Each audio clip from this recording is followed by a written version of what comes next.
देखिए, हम लोगों को स्वाधीनता मिले है, लेकिन ये स्वाधीनता फ्री में नहीं मिला है।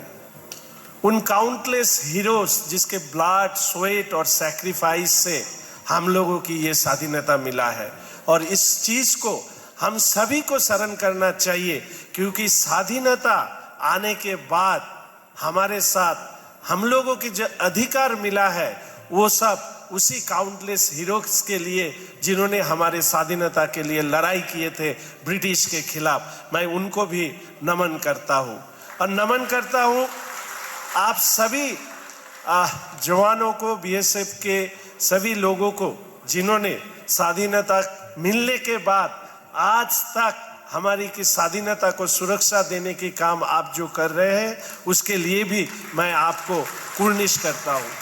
और अंत में मैं बोलना चाहता हूँ कि स्वाधीनता के साथ हम तो हमारी अधिकार को जानते हैं, लेकिन उन अधिकारों से साथ दो चीज जुड़ा हुआ रहता है, वो है हमारी दायित्व और हमारी जिम्मेदारी। तो हम लोग चाहते हैं एक स्वाधीन देश के नागरिक होने के नाते हमारा क्या जिम्मेदारी है, हमारा क्या रिस्पॉन्सिबिलिटी है, ये भी हम लोगों को अच्छी तरीके से चर्चा करना चाहिए। अधिकार के साथ ये दो चीज मिला के हम लोग एक विकसित भारत की जो माननीय प्रधानमंत्री की बात है उसको हम लोग तैयार करेंगे। ये कहते हुए मैं अपना बात खत्म करता हूँ। नमस्कार, धन्यवाद, वंदे मातरम, जय हिंद, भारत माता की। धन्यवाद संजय जी, जो आपने हमको ये मौका दिया। और मैं सीमा सुरक्षा बल की ओर से आप लोगों को कहना चाहूँगा कि जो लोग शायद परिचित नहीं हैं, सीमाएं आपके बहुत नज़दीक हैं। कभी भी आप आइए, आके देखिए आपके जवान, आपके सिपाही कैसे देश की सुरक्षा कर रहे हैं। फुलबाड़ी में आप मंगलवार को और शनिवार को आ सकते हैं, वहाँ हम परेड भी करते हैं। हमें खुशी होगी कि आप अपने साथ अपने बच्चों को भी लाएं और दिखाएं कि सीमाओं की सुरक्षा में हमारे सैनिक कैसे लगे हैं। बहुत बहुत धन्यवाद। हमारे बीच हैं डॉक्टर आदित्य जैन, कविता के मंच के लोकप्रिय हस्ताक्षर, अपनी विशिष्ट शैली और हास्य बोध से श्रोताओं का दिल जीतने वाले आदित्य जैन। डॉक्टर आदित्य जैन कृपया मंच पर पधारें।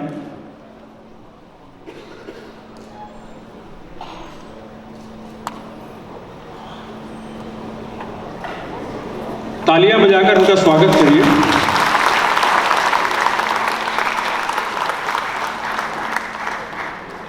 इसके बाद मैं बुलाना चाहूँगा हमारे बीच अजय अंजाम जी, अपनी शानदार प्रस्तुति जिनके शब्दों में हास्य भी है, व्यंग भी है और समाज को आईना दिखाने की अद्भुत क्षमता भी है। अजय अंजाम जी।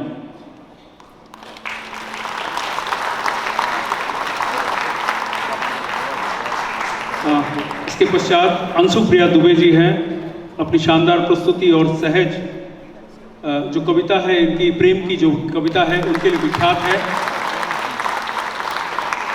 और गौरव चौहान जी, हास्य व्यंग की अपनी खास शैली से मंच को जीवंत करने वाले। पार्थ नवीन, युवा ऊर्जा, शानदार प्रस्तुति और हास्य की नई धार के साथ पार्थ नवीन। और अंत में जिनको मैं बुलाने जा रहा हूं, उन्हें शायद मंच पर बिना नाम लिए भी बुलाऊं तो आप पहचान जाएंगे। उनका नाम है अरुण जेमनी। जोरदार तालियां, तालियों की गड़गड़ाहट रुकनी नहीं चाहिए। अरुण जी हमारे बीच पहुंच चुके हैं।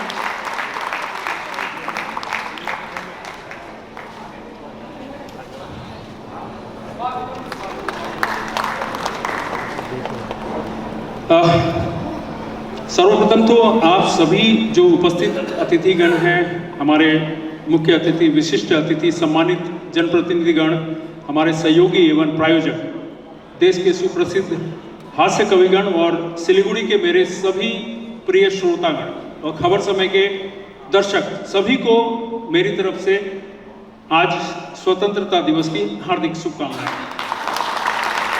15 अगस्त के इस पावन अवसर पर आयोजित खबर समय हास्य कवि सम्मेलन में हृदय से स्वागत एवं अभिनंदन करता हूं आपका। आज का दिन हमारे लिए केवल स्वतंत्रता दिवस नहीं, बल्कि स्वतंत्र मंच, अभिव्यक्ति और लोकतांत्रिक मूल्यों का उत्सव भी है। ऐसे विशेष दिन पर सिलीगुड़ी की इस धरती पर हास्य और व्यंग की महफिल सजाना हमारे लिए गर्व और आनंद का विषय है।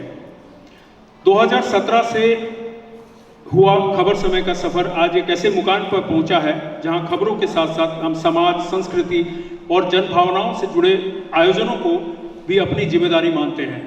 हमने हमेशा कोशिश की है कि खबर समय सिर्फ खबर बताए नहीं बल्कि समाज को जोड़े, संवाद बनाए और सकारात्मक ऊर्जा भी दे।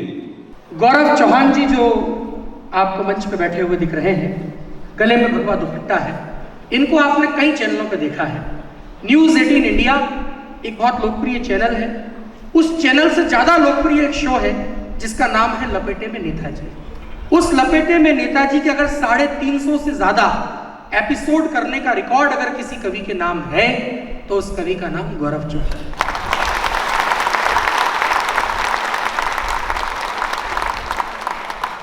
इससे भी ज्यादा बड़ी बात यह है कि मैंने इतने वर्षों में एक ऐसा कवि देखा जिसका जादू हर मंच पे बोलता है।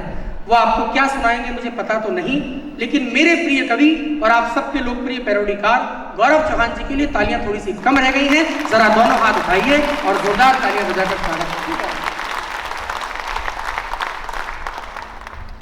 एक और चेहरा लपेटे में नेताजी से हमने मंगवाया है, जिनको देखने भालने में ऐसा लग रहा होगा कि महाराणा प्रताप ने अवतार ले लिया है। एक बार वो खड़े हो जाए, जरा तालियां बजा दीजिए आप। अब आप बैठ सकते हैं। लुक महाराणा प्रताप वाला है, मुझे जेठालाल वाली रखी हुई है। हाँ, इनकी कविता भी थी जो इंस्टाग्राम पे ना मैसेज करती थी। फिर शंकर दा एक दिन ये मिलने गए तो जिसको सच में कविता समझते थे वो अय्यर निकला। लेकिन वो बड़े वीर रस के कवि हैं और उनका नाम कविवर अजय अंजाम है। यहाँ मारवाड़ी लोग कितने बैठे हैं मुझे पता तो नहीं है। हिंदुत्व की राजनीति इस देश में अक्सर होती है, लेकिन मैं एक बात बहुत ईमानदारी से कह रहा हूँ आज तमाम बड़े लोगों के बीच में। मैं राजस्थान की धरती से आता हूँ, मुझे गर्व इस बात का है कि जब इस देश में हिंदुत्व का दिया बुझने वाला था और मुगलों की आंधियां उसे बुझाने के लिए तैयार बैठी थीं, तो उस दिए की रक्षा में जो 2 हाथ लगे थे वो मेरी ही धरती से महाराणा प्रताप के। लेकिन अगली बात पर मारवाड़ियों की तालियां फिर गूंजेंगी जो बात कहने जा रहा हूं। जब महाराणा प्रताप के साम्राज्य का दिया बुझने वाला था तो उस दिए की रक्षा में जो 2 हाथ लगे थे वो मेरे ही मारवाड़ी समाज से सेठ दानवीर भामाशाह थे। और महाराणा प्रताप के घोड़े चेतक पर एक लोकप्रिय कविता जो इंटरनेट पर वायरल है, आज वो कविता के लिए विशेष तौर पर मैंने जिन्हें आमंत्रित किया है वो लोकप्रिय वीर रस के कवि हैं। एक बार उनके कद के लिए तालियां थोड़ी सी कम रह गई, जरा दोनों हाथों को उठाइए और जोरदार तालियां बजाकर इस मंच की सबसे लाडली बिटिया अंशु प्रिया दुबे जो लखनऊ से हमारे बीच आई है।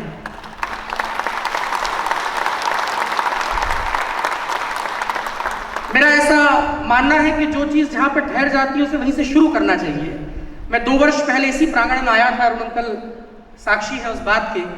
इस मंच पर अंशु प्रिया दुबे की माताजी डॉक्टर सुमन दुबे आई थी और आज जब दोबारा मैं इस मंच पर संचालन के लिए आया हूं तो आज अंशु प्रिया दुबे यहां पर आई है। इस देश में नाश्ता आ चुका है, हमको माइक पे खड़ा कर दिया है, अभी तो सरकार बनी है, खाना पीना शुरू हो गया है।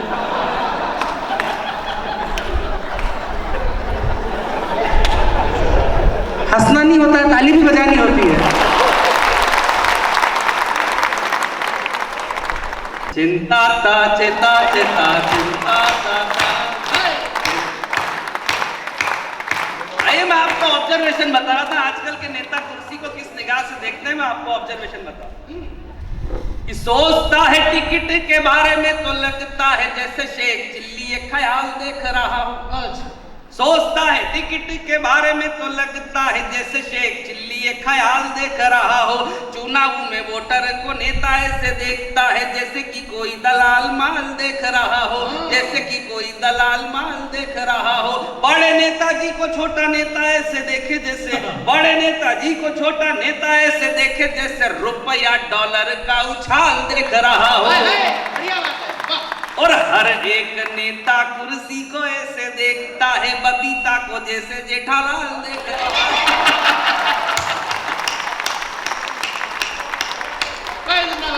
बहुत चलाते हैं।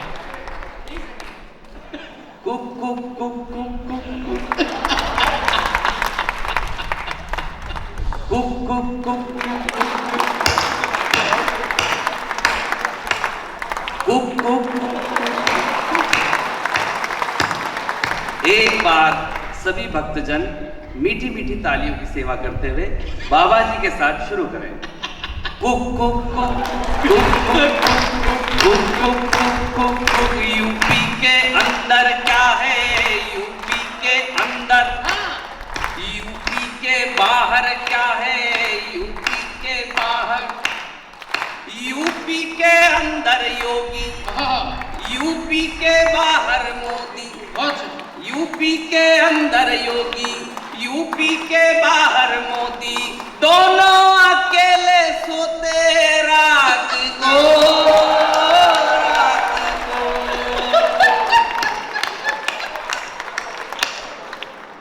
Cook cook cook.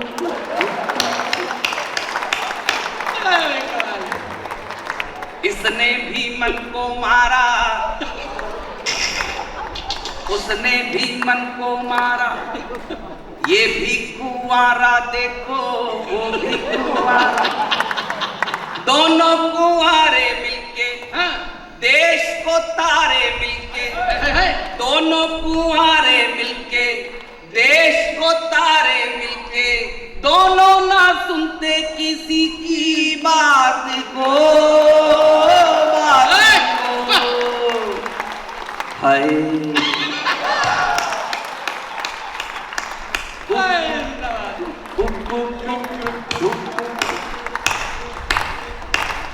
लाखों दीवाने इनके, लाखों दीवाने उनके, वोटर पुराने इनके, वोटर पुराने उनके। एक मिला जो ऐसा वो भी टक्कर ना देता, एक मिला जो ऐसा वो भी टक्कर ना देता, वो भी अकेला सोता रात को।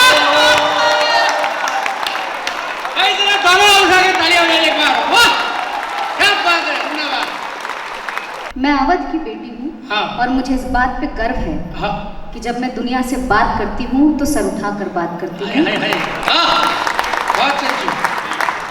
और जब लोग मुझसे बात करते हैं तो सर झुकाकर बात करते हैं।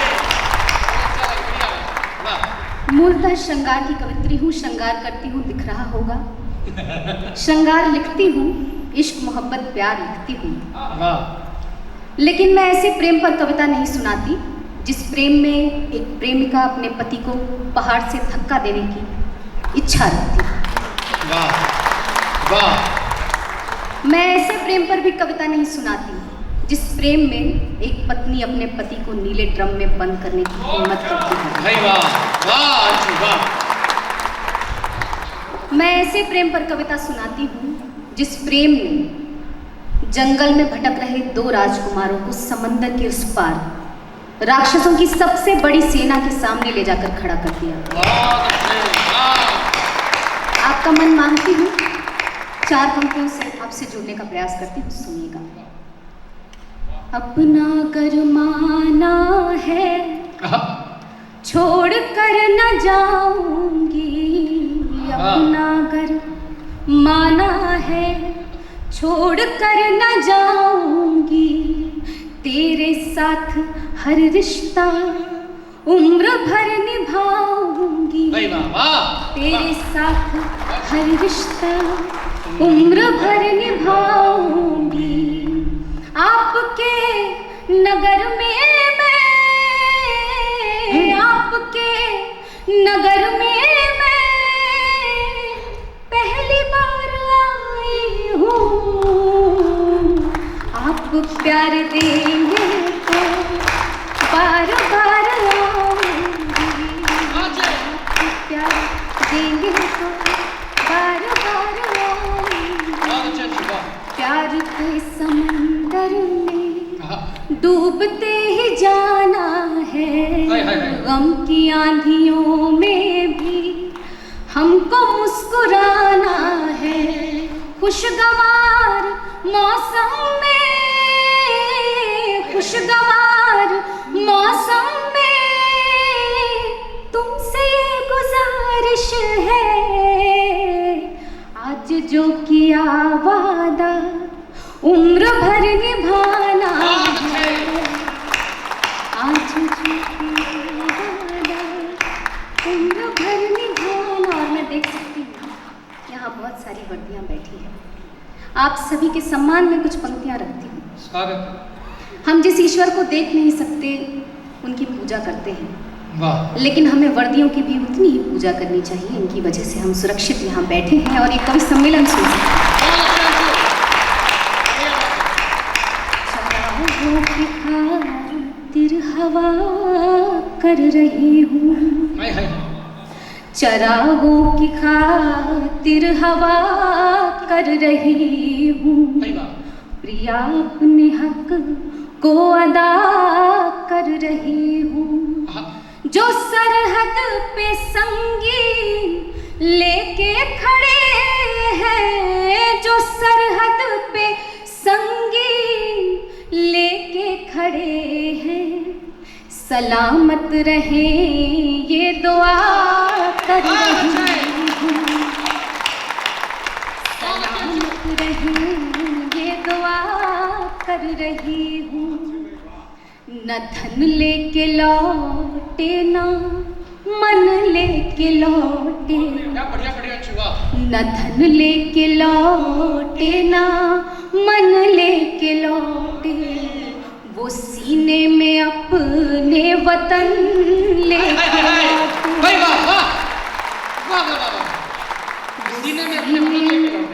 अपने वतन लेके लौटे, उन्हें हम नमन के सिवा और क्या दे, उन्हें हम नमन के सिवा और क्या दे, जो तन पे तिरंगा कफन लेके लौटे,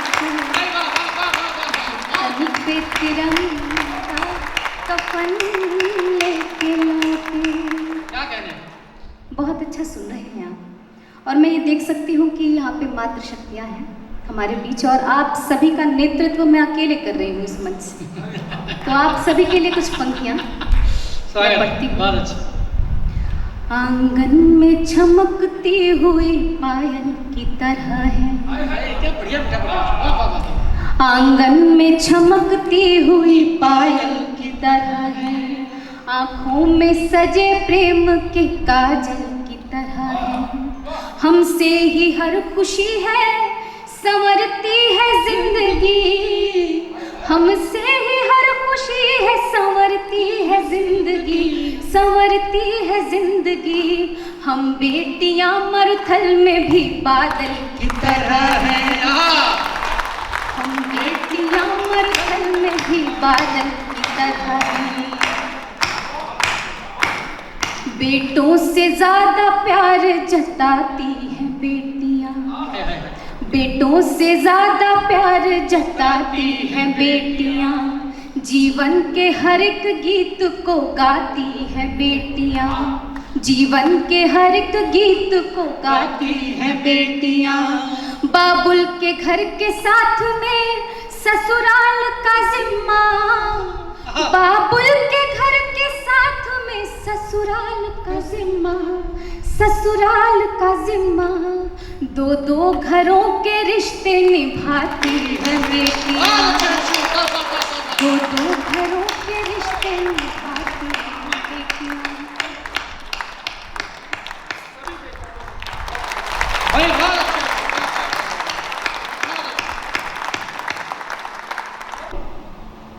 मंदिर वहीं बनाएंगे, तारीख नहीं बताएंगे। सुनो कौन है ये परंपरा जो कहते हैं, संजय भैया, जो कहते हैं कर जाते हैं, जिगरा बहुत बड़ा है। अंगद अब भी पांव जमाए लंका बीच खड़ा है, अंगद अब भी पांव जमाए लंका बीच खड़ा है, और रामद्रोहियों अब तो अपनी छाती जरा टटोलो, अरे हमने जहां कहा था देखो झंडा वही गड़ा है। कोई कमाल नहीं, ताली नहीं बजाई नहीं, अब मजा नहीं आया। अच्छा, मैं फिर से बता दे रहा हूं, अब मैं वो पंक्तियां सुना रहा हूं। संजय भैया, जब मैंने बागेश्वर के मंच पर ये पंक्तियां सुनाई तो धीरेन्द्र कृष्ण शास्त्री इतने प्रसन्न हुए कि 4 लाख की पब्लिक के सामने वो उठे, और आपने देखा होगा वो धीरेन्द्र जी एक चूगा पहनते हैं, वो कंबल टाइप का, वो 4 लाख की पब्लिक के सामने उतारा और आपके गौरव चौहान को पहना दिया। वो अकेला कभी पूरे देश में रहूं जिसे ये सम्मान मिला। अब मैं वो पंक्तियां सुना रहा हूं संजय भैया, लेकिन जैसा महाराज जी ने किया वैसा आपको करने की कोई जरूरत नहीं है, क्योंकि महाराज जी ने डबल कपड़े पहने हुए थे। मुझे आपकी कंडीशन का ज्ञान नहीं है। अभी जरा सा धीर धरो, जमुना का पानी खोलेगा। राम भक्त के बाद अभी तो श्याम भक्त भी डोलेगा। मजा नहीं आया? पीछे तक। राम भक्त के बाद अभी तो श्याम भक्त भी डोलेगा। और जिस दिन गदा उठा ली मेरे सनातनी इन वीरों ने, अरे कबर में लेटा औरंगजेब भी राधे राधे।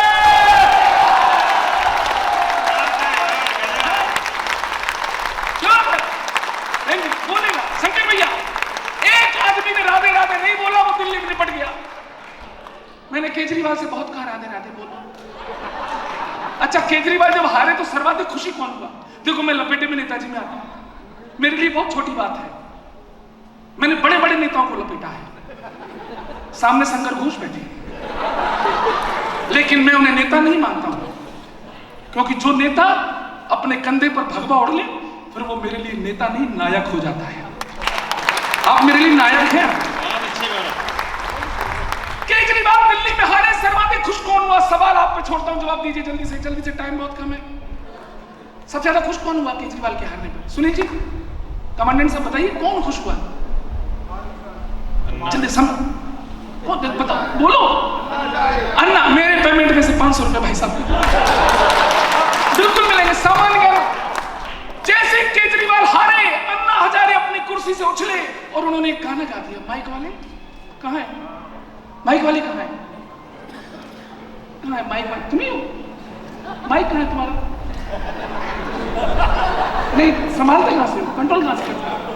तुम वहीं जाओ ना, तभी तो तुम्हारी सरकार चली गई। जगह पे काम नहीं करते हो। थोड़ा सा इको बढ़ाओ, क्योंकि बहुत सी मेरी दीदियां, मेरी भाभियां सोच रही हैं कि गला फाड़ने वाला कभी कहां से बुला लिया। ऐसा नहीं है शंकर जी, मैं गाता भी बहुत अच्छा हूं, मैं इन सबसे अच्छा गाता हूं। और जब मैं गाता हूं तो लगता है श्रेया घोषाल गा रहा है। केजरीवाल हारे, अन्ना हजारे अपनी कुर्सी से उछले और बोले, फेंका है पहली बार अरविंद जमुना के पार। लोग बताऊंगी रात के 2 बजे तक मैं टक नहीं करूंगा। अरे फेंका है पहली बार अरविंद जमुना के पार, जनता का थप्पड़ पड़ा, झाड़ू हुई तार तार। और अन्ना हजारे बोले, अब जाके आया मेरे बेचैन दिल को करार, अब जाके आया मेरे। अरे जल्दी जल्दी सुना देता हूँ शंकर भैया। केजरीवाल ज्यादा बुरे आदमी नहीं थे, लेकिन उन्होंने गलतियां की। दिल्ली में कुछ भी गड़बड़ हो जाए, दोषी कौन? मोदी। दिल्ली में कूड़ा हो गया, दोषी मोदी। दारू मोदी, शिक्षा मोदी, दिन रात मोदी मोदी। मोदी जी खुद परेशान हो गए और रात के 12 बजे केजरीवाल को फोन लगा दिया। और फोन क्या लगाया? अच्छा। मोदी जी ने गाना गाकर केजरीवाल से प्रश्न किया, केजरीवाल ने भी गाना गाकर मोदी जी को जवाब दिया। आज का परमानंद वहीं पर अटका हुआ है भक्तों। मोदी जी ने कहा, ए केजरी, लोगों को तुमसे कितने गिले, क्यों क्यों क्यों क्यों क्यों Modi ji asking this question to Kejriwal. आपका फुल स्वीकार। एक आध मुझे भी दे देना, मोदी जी मुझे बहुत अच्छी तरह जानते हैं। सुना, लोगों को तुमसे कितने गिले, तुम कैसे सीएम मिले, इतने दिनों तुमने क्या किया, क्या किया, क्या किया, क्या किया। केजरीवाल बोले तेरा नाम लिया, तुझे याद किया, तेरा नाम लिया, तुझे याद किया, तुझे याद किया, तेरा नाम लिया।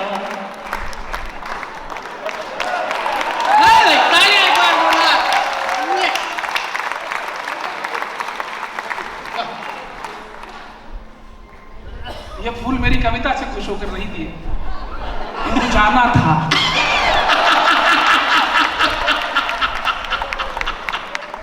और ये जाने की रिश्वत थी। अभी खत्म नहीं हुई। मोदी जी ने केजरीवाल से फिर पूछा, पिछले घोटालों की जांच वांच की?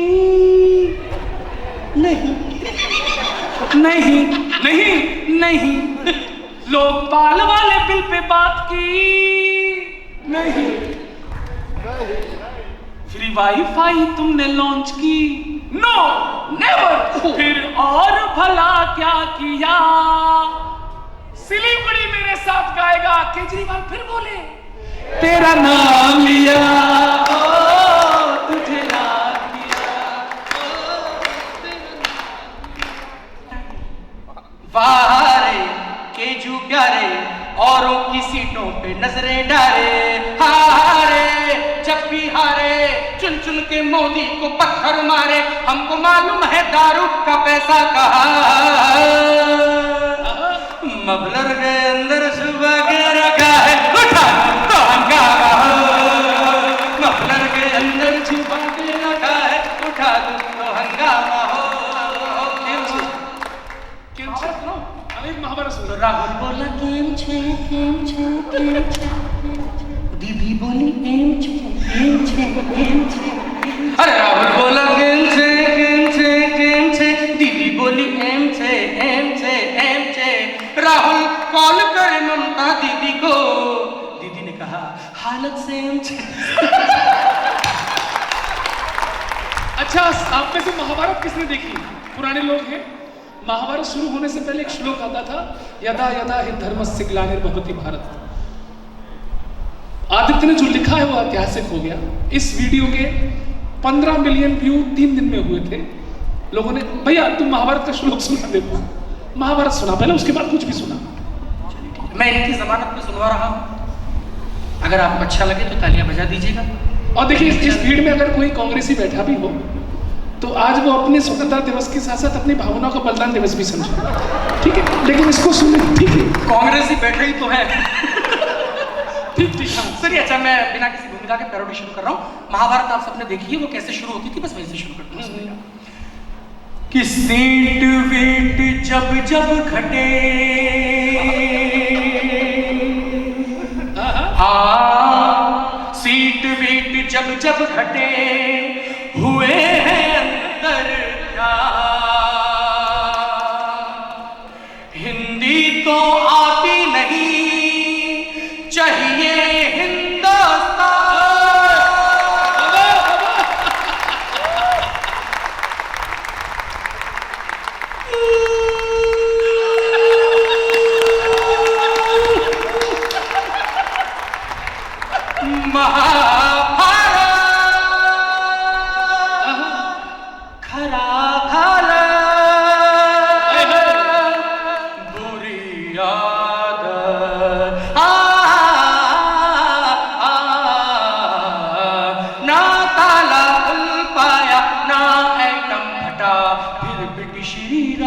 कथा खताओं पे खता हुए फिर लापता।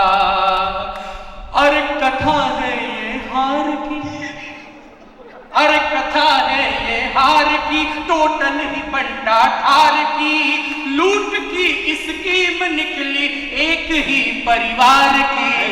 रोहिंग्या पोषित हुआ, घुसपैठिया वोटर बना, यदा कदा ही विजयस्य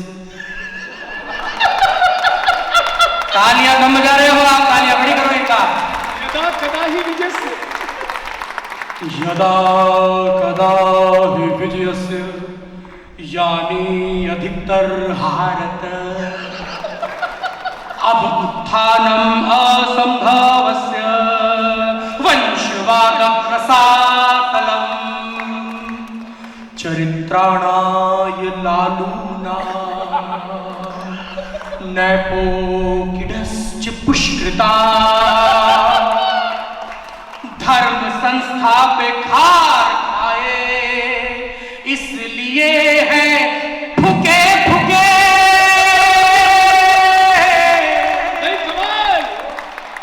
तो रीच अब कांग्रेसियों की राहुल को नहीं ठीक लागत, हीट जागत सीट भागत। स्वार्थ की है कहानी मोटर वही पुरानी, बेईमानों की ये लंका आखिर में जल ही जा रही।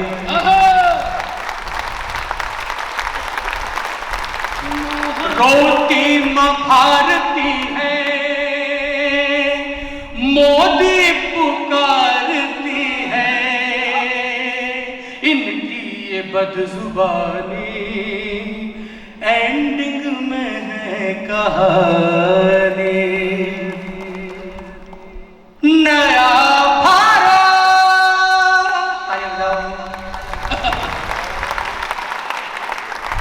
नया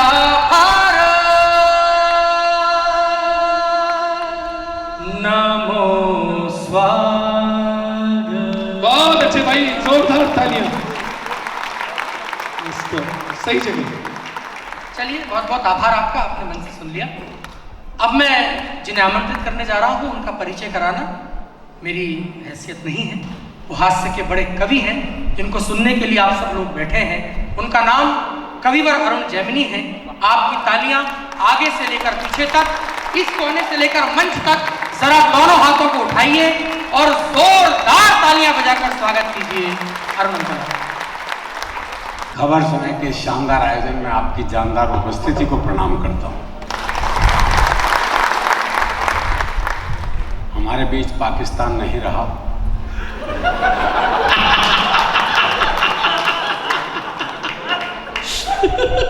दो कवियों ने अच्छी तरह निपटा दिया।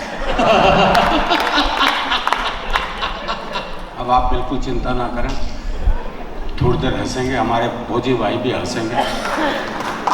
बताओ, इनको वीर रस सुना रहे हैं।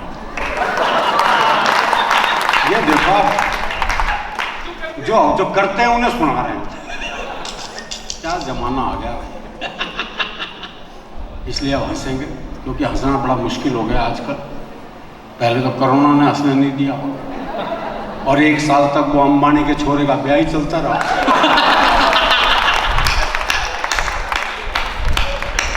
नहीं, भगवान शिव के ब्याह के बाद ये दूसरा ऐसा ब्याह था जिसमें भूत प्रेत पिशाच चुड़ैल देवी देवता सारे नाचे हुए। तो इसलिए हंसेंगे, और हंसने के लिए कहीं आना नहीं पड़ता। हमारे संबंध हास्य रस में रहते हैं। वो बाप ने अपने 10 साल के बेटे से कहा, बोले तू हर वक्त खेलता रहता है, बड़ा होके क्या बनेगा? बोले मैं बड़ा होके बनूंगा डॉक्टर। अरे बोले डॉक्टर के लिए बहुत पढ़ना पड़ता है, अंग्रेजी पढ़नी पड़ती है, बहुत पढ़ाई करनी पड़ती है। बोले मैंने तैयारी कर रखी है। बोले क्या तैयारी कर रखी है? अब उसकी तैयारी देखो जी आप। बोले मैंने तैयारी कर रखी है। बोले क्या तैयारी कर रखी है? आई एम सॉरी, हम उसे नहीं बचा पाए।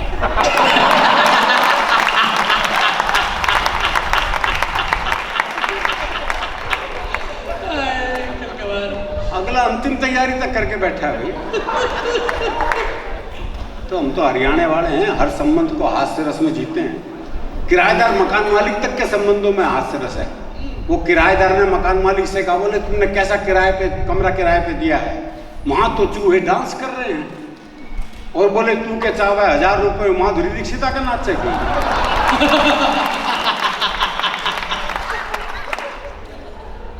हर संबंध ऐसा है जी। बहुत बढ़िया। ग्राहक दुकानदार का संबंध ऐसा है। वो एक ने अपने लिए चाय बनवाई, देखा सामने से एक दोस्त आ रहा, बोले इसे 1/2 कर दे। अच्छा वो 1/2 कर ही रहा था, इतनी देर में तीसरा दोस्त आ गया, बोले इसे 3 में कर दे। वो एक चाय तीनों 3 गिलास में लेके खड़े हो गए जी, इतनी देर में चौथा दोस्त आ गया, बोले खाली गिलास दियो। वो एक चाय 4 दोस्तों ने 4 गिलासों में मिलके पी। पीने के बाद एक ने पूछा हाँ भाई कितने पैसे हुए? बोला जी कोई पैसे नहीं, इन गिलास ने धोखे दे दे बस।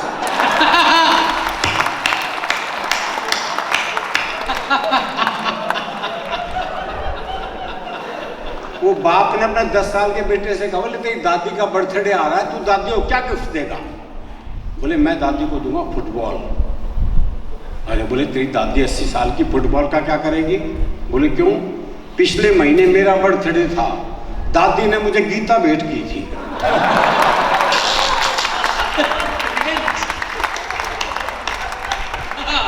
कहां तक बदला लें भाई? अभी मेरी पत्नी ने एक बड़ा नाजुक सवाल कर दिया, बोले मैं अच्छी हूं या आपकी मां अच्छी थी? अच्छा, बड़ा खतरनाक सवाल है साहब, झूठ बोल नहीं सकते आप। मैंने कहा अच्छी तो माँ ही थी। अगले का मुंह फूल गया। मैंने कहा नहीं मैं सिद्ध कर सकता हूँ। मैं कहा देख मैं छोटा था, जब स्कूल से आता था मेरी माँ की सहेलियाँ बैठी होती थी, वो कहती थी आपका बेटा बड़ा प्यारा है, तो मेरी माँ कहती थी तू ले जा 1 हफ्ते को।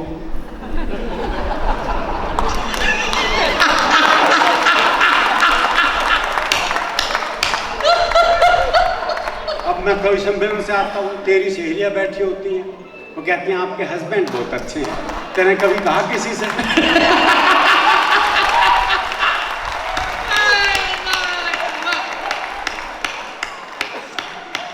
तो अच्छी तो माई हो गया भाई। वो एक 22-23 साल का लड़का जी जबरदस्त बारिश में तरबतर भीगा हुआ हलवाई की दुकान पे पहुंचा, बोला 10 रुपए का दही दे दे। तो हलवाई ने पूछ लिया भाई तेरा ब्याह हो लिया? और बोले तू क्या सोचता है इस तूफान है मेरी माँ भेजेगी मैं दही लेने? दही तो लानी पड़े चाहे कैसी स्थिति, और माई अच्छी हो गए, मेरी चाय ढक के रख देना। तो सोचो ये तो आओगे नहीं अभी, हो जाएगा कोई नहीं, कोई चिंता नहीं। ब्लैक टी है।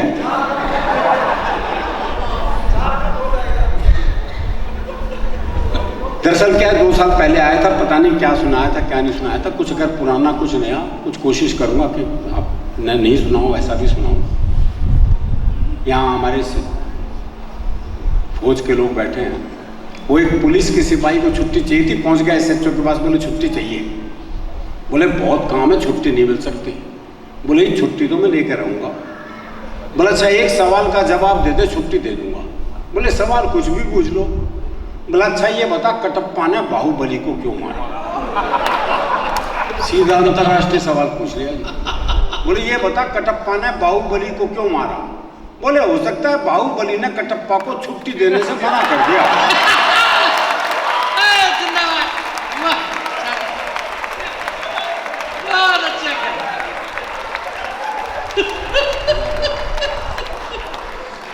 वो एक और को छुट्टी चाहिए थी, पहुंच गया SHO के पास, बोले छुट्टी चाहिए। बोले किस लिए चाहिए? बोले जी मेरी शादी है। अब इस पे तो कौन मना करे। बोले अच्छा कितने दिन की चाहिए? बोले तो लुगाई देखने के बाद पता चलेगा।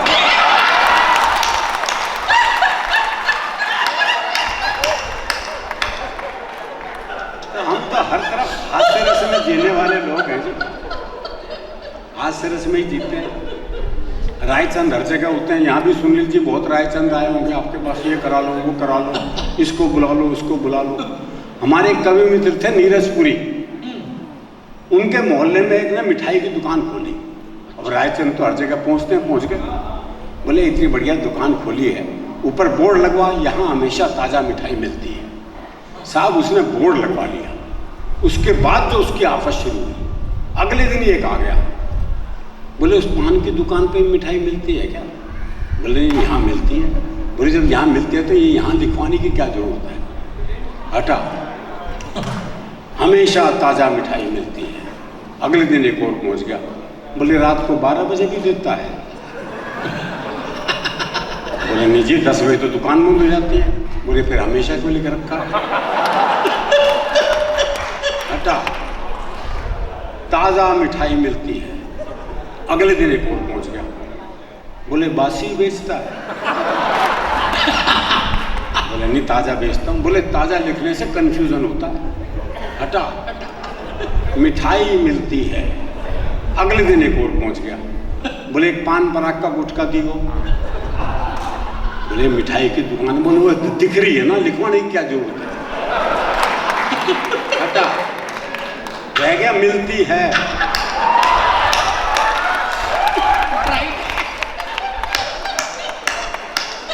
अगले दिन एक और पहुंच गया। बोले क्या मिलती भाई? बहुत कंफ्यूजन है। हटा। खाली रह गया है। वो रात को 9:45 बजे टुन्न अवस्था में पहुंचा। बोले है क्या?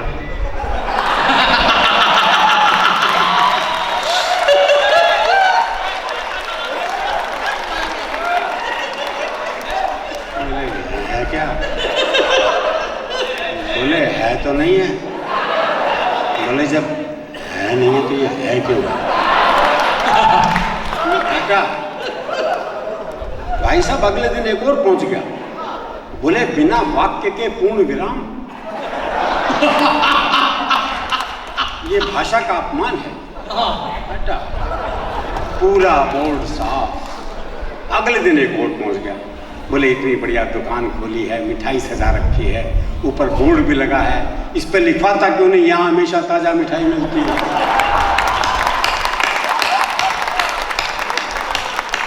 आज से तो चारों तरफ बिखरा पड़ा है। आपकी दृष्टि होनी चाहिए। बस हास्य में कोई दिक्कत नहीं है। आ जाओ। चाहे पिला कर नहीं, कोई दिक्कत नहीं है। बातों कोई समस्या नहीं। खाते पीते लोग अच्छे लगते हैं। हाँ तुम्हें भी तो मुझे पीते क्यों नहीं? हाँ बस ठीक है। तो हमारे यहाँ मामला अलग ही है जी। वो एक बच्चा 3 दिन तक स्कूल नहीं आया। चौथे दिन स्कूल पहुंचा तो मास्टर ने पूछा, बोले भाई 3 दिन से आया क्यों नहीं? बोला जी हमारी भैंस ने काटड़ा दिया है। काटड़ा समझते हैं ना? हाँ जैसे गाय का बछड़ा होता है, ऐसी भैंस का काटड़ा, यानी भैंस का छोरा। भैंस का छोरा ही तो हुआ वो।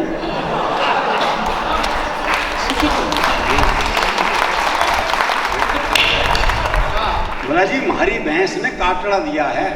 तो मास्टर बोला भाई इसमें क्या खास बात हो गई? बोले खास नहीं है तो तू दे के दिखा।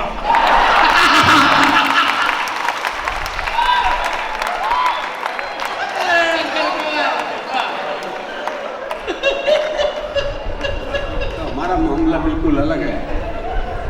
कल से ये आदित्य और ये अंशु जो है ना, बड़े अंग्रेजी में बात कर रहे हैं। तो जानबूझ के हमारे सामने।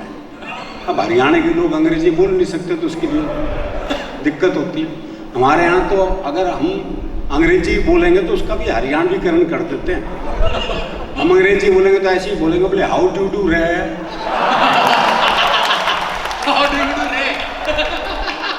तो रे लगाते ही काम हो लेता है। वो एक ने एक से कहा, बोले हाउ डू डू रे। दूसरा बोला फाइन सू। एक बोला बड़ी भारीनेस सी फील कर रहा हूँ। बोले भाई ये भारीनेस क्या होती है? बोला हैवीपन। वो हरियाणा में 2 बुड्ढे बैठे थे तो एक अंग्रेज आया, उसने अंग्रेजी में पता पूछा। अब उन्हें कहा अंग्रेजी आवे। फिर उसने फ्रेंच में पूछा। अब जिन्हें अंग्रेजी नहीं आ रही उन्हें फ्रेंच कहाँ से आवेगी? फिर जर्मनी में पूछा, फिर इटालियन में पूछा। थक हार के बेचारा चला गया। तो एक बूढ़े ने दूसरे से कही, बोले कुछ भी हो, एक ना एक विदेशी भाषा आनी बहुत जरूरी है। वक्त बेवक्त काम आती है। दूसरा बोला उसने 4 आवें थी, कोई काम आई उससे? तो काम तो प्रेम की भाषा ही आती है जी। इसके अलावा पूरे विश्व में कोई भाषा काम नहीं आती, प्रेम की ही भाषा काम आती है।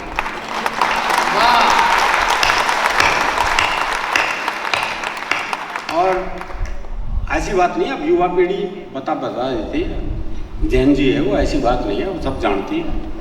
वो एक अंग्रेज ने हरियाणा में युवा से पूछा पता, तो उसने बता दिया। बोले go straight and ask again. तो हम पता बताना भी जानते हैं, तो हम बहुत मस्ती में रहने वाले लोग हैं। प्रेम का क्या बढ़िया गीत अंशु ने सुनाया, एक बार तालियां अंशु के लिए।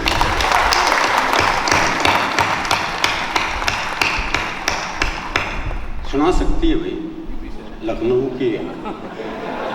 लखनऊ और हरियाणा में क्या अंतर है, एक पंक्ति में स्पष्ट हो जाता है। वो एक लखनऊ के आदमी ने हरियाणा के आदमी से कहा, बोले भाई साहब मैं आपको तकलीफ दे सकता हूँ? हरियाणा वाला छूटते ही बोला, बोले दे क्या दे।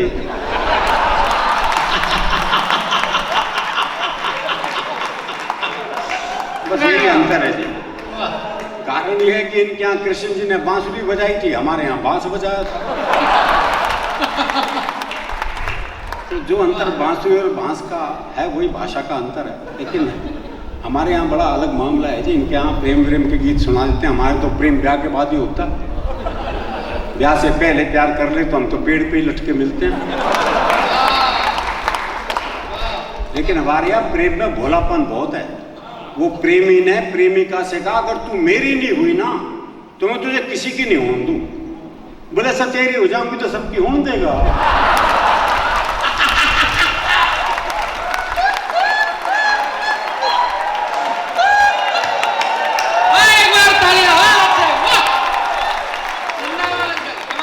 ये भोलापन है भाई। अभी वो कुंभ के मेले में दो बचपन के दोस्त मिले, दोनों बौखलाए हुए। बोले मैं कैसे बौखला रहा है? बोले मेरी लुगाई खो गई, उसको ढूंढ रहा हूँ। और बोले तू? बोले यार मेरी भी होगी, मैं भी ढूंढ रहा हूँ। बोले तेरी लुगाई कैसी थी? बोले यार 5 फुट 4 इंच उसका कद, ये गहरा बदन, गोरा रंग, गुलाब जैसे होंठ, बहुत ही सुंदर थी। तेरी कैसी थी? है बोला मेरी ना छोड़ यार, तेरी ढूंढते हैं।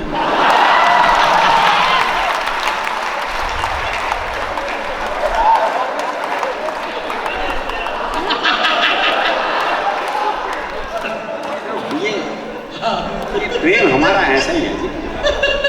अभी ये पार्थ कर रहा था वैलेंटाइन डे का जिक्र, पूरा पखवाड़ा होता है उस दिन। हाँ पहले 7 दिन चलते हैं वैलेंटाइन डे, फिर anti Valentine Day, Rose Day से शुरू होकर ब्रेकअप डे तक। तो उसमें आता है एक प्रपोज डे। वो हरियाणा में एक छोरे ने छोरी को प्रपोज किया, बोले मैं तेरे से ब्याह करना चाहता हूँ। तो लड़की बोली पुराना तरीका है, किसी नए ढंग से प्रपोज कर। तो लड़का बोला ऐसा है, तू मेरे छोरे से अपनी चिता में आग लगवाना पसंद करेगी?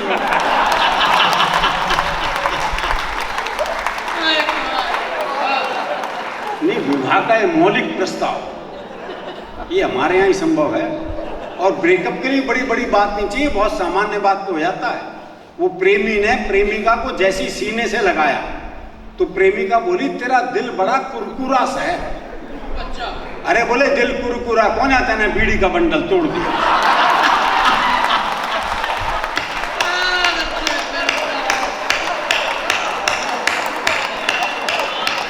और जो महिला पुरुष का औसत है एवरेज, अब तो काफी सुधार हो गया, लेकिन अभी भी हरियाणा में पुरुष ज्यादा है महिलाएं कम है। छोरों के ब्याह नहीं हो रहे।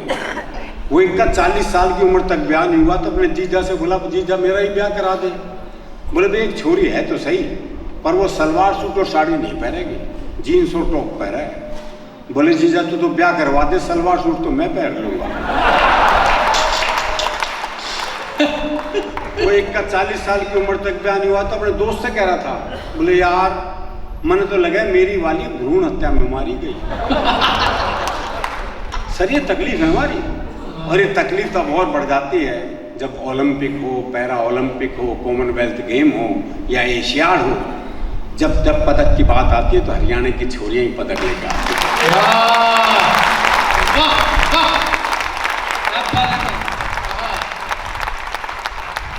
तो इसलिए हंसना जरूरी है, क्योंकि आप हंसेंगे तो धरती आपकी है या आसमान आपका है। अगर रोने बैठ गए तो किसी मिल में रुमाल आज तक नहीं बना जो रोते हुए आदमी के आंसू पोंछते। तुम वीर पुत्र हो वीरों के, वीरों जैसे निर्भय डोलो। बस एक धर्म है देशभक्ति, तुम इसके अनुयायी हो लो। है प्यार अगर इस धरती से, तो फिर दोनों बाजू खोलो, राणा चेतक के साथ साथ भारत माता की जो सूरज के कौन थे? राणा प्रताप, निवेदित करता हूं, भाषा पर आपका विशेष ध्यान चाहता हूं। जो सूरज के आगे चलता वो उस रथ का हकवैया था। एक तुम्ही से भरोसा है दोस्त, सुनना। जो सूरज के आगे चलता वो उस रथ का हकवैया था। जो नाव डूबती जाती थी वो उसका प्रबल खेवैया था। उस नर नाहर ने मातृभूमि का पूरा कर्ज उतारा था। राणा प्रताप मेवाड़ गगन पर चमका एक सितारा था। ये उदय सिंह राणा का सुत बचपन से ही अभिमानी था। आकाशी विद्युत था चंचल, यह चक्रवात तूफानी था। ज्यों जन्म लिया अंजनी कोख से वीरव्रती हनुमंता ने, वैसे ही सिंह जना था ये श्री बाई जी जयवंता। नेत्रों में प्रबल प्रभंजन था। एक स्टोरी सुना रहा हूं, बच्चे बैठे हैं। ये हमारे स्वाभिमान की, हमारी परंपरा की कहानियां हैं। डीपीएस की इस दीवारों में अगर वो आवाज चली गई और कल आने वाली नई पीढ़ी ने ये पंक्तियां सुनी तो उन्हें याद रहेगा कि हमारे देश की सुरक्षा में किन किन लोगों ने अपने प्राणों को बेचा। माथे पर प्रबल प्रभंजन था, माथे पर सूर्य चमकता था, अंतस की आभा से मानो पूरा ही पिंड दमकता था।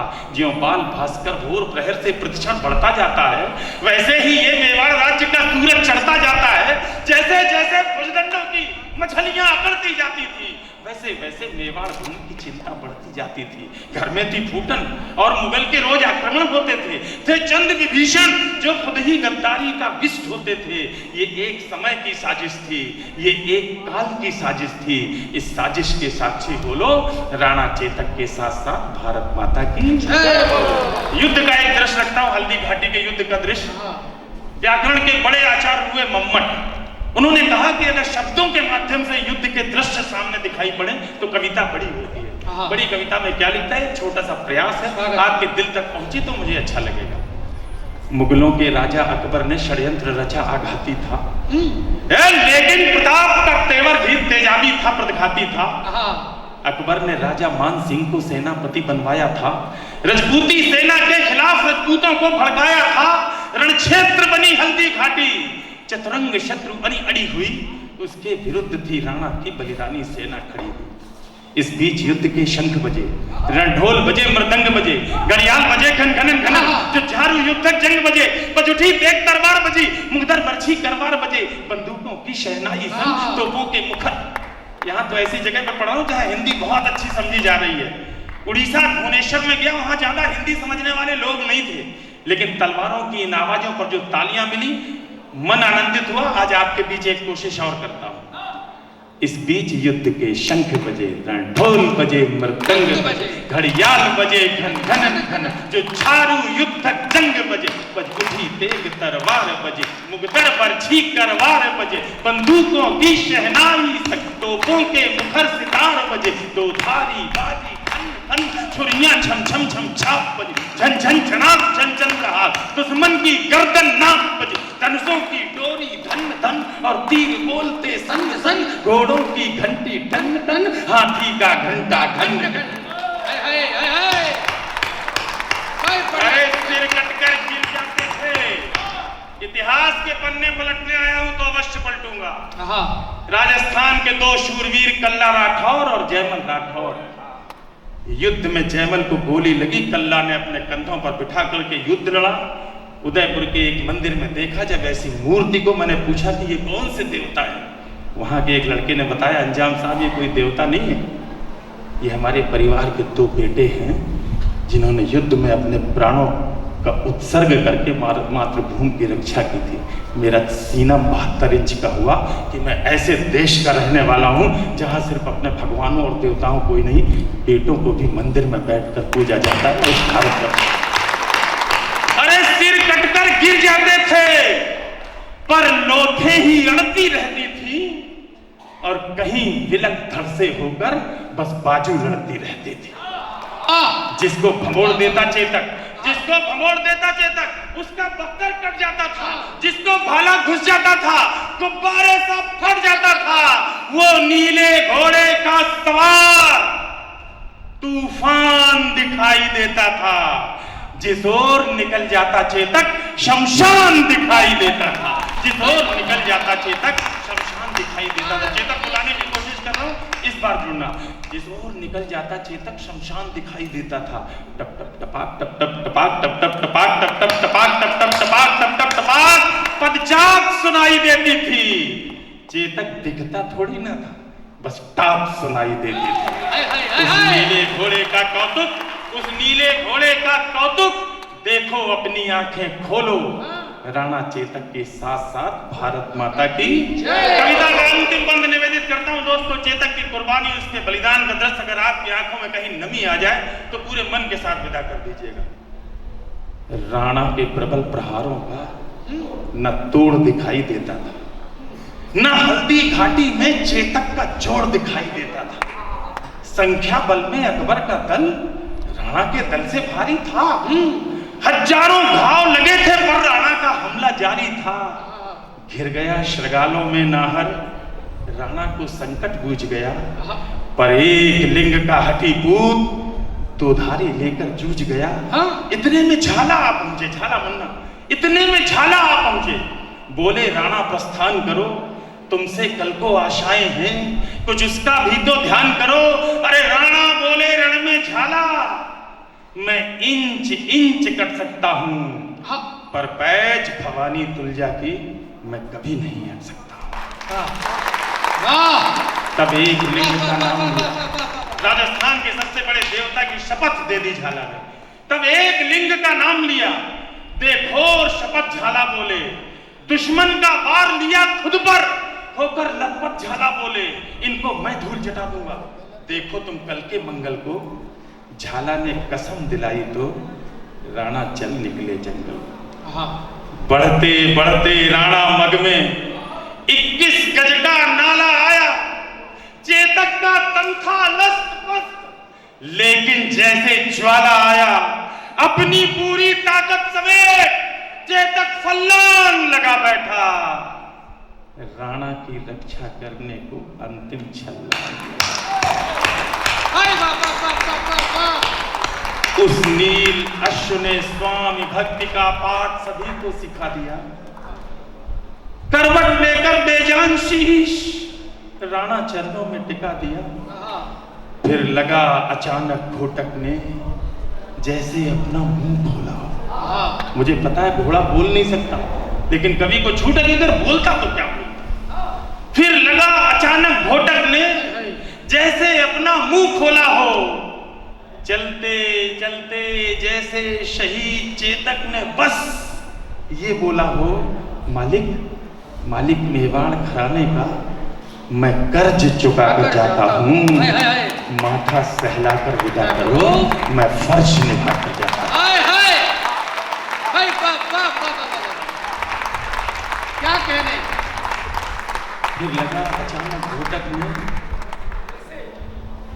आई जाइए, बहुत आभार। फिर लगा अचानक घोटक ने जैसे अपना मुंह खोला हो। चलते चलते जैसे शहीद चेतक ने बस ये बोला हो, मालिक मालिक मालिक मेवाड़ घराने का मैं कर्ज चुका कर जाता हूँ। माथा सहलाकर विदा करो, मैं फर्ज निभा कर जाता हूँ।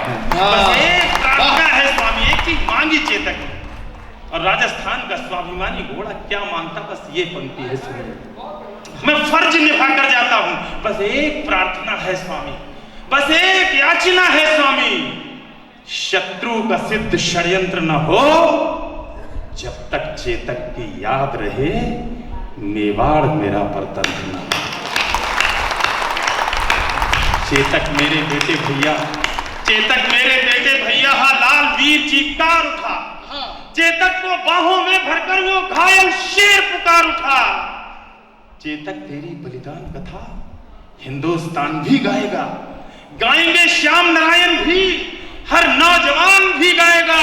अरे चेतक तेरी सौगंध मुझे, दुश्मन का नाम नहीं होगा जब तक ये राणा जिंदा है, मेवाड़ गुलाम। एक वचन मेरा भी, अंतिम पंक्ति विदाई की। आप सब ने राणा और चेतक के स्टैच्यू देखे होंगे।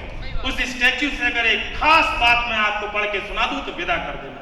चेतक, तेरी सौगंध मुझे दुश्मन का नाम नहीं होगा। जब तक ये राणा जिंदा है मेवाड़ गुलाम नहीं होगा। और एक वचन मेरा भी है, जिसकी संपूर्ति नहीं होगी चेतक, तेरे बगैर राणा की कोई मूर्ति नहीं। अंजाम अजय की विनती है, अंजाम अजय की विनती है। अब तो दोनों बाजू खोलो।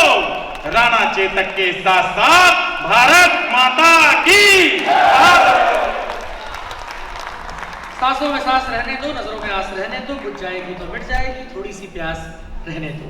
अगले वर्ष फिर आपसे मुलाकात होगी। बहुत बहुत धन्यवाद, बहुत बहुत आभार आप सबको मेरी ओर से बहुत बहुत स्वतंत्रता दिवस की पुनः शुभकामनाएं।